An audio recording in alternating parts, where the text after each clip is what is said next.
এখানে আমরা দেখাচ্ছি খেলাগুলি এই যে নিয়ে যাওয়া হচ্ছে পুকুরের জন্য। এই যে খেলার পুকুরটা হচ্ছে এই খেলার পুকুরে এখন এই কপিলের খাওয়া পড়ছে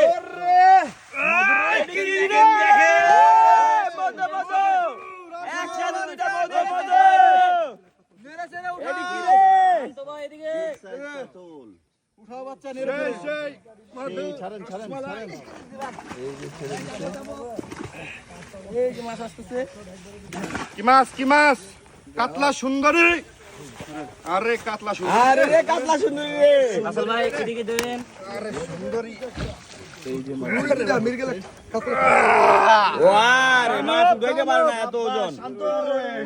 কয় কেজি হইবো? এটা 15 16 17 18 পাবে। 17 18 না যে মাশাআল্লাহ মাশাআল্লাহ। ভাই ফেলেন না, সাবধানে সাবধানে। পড়তো না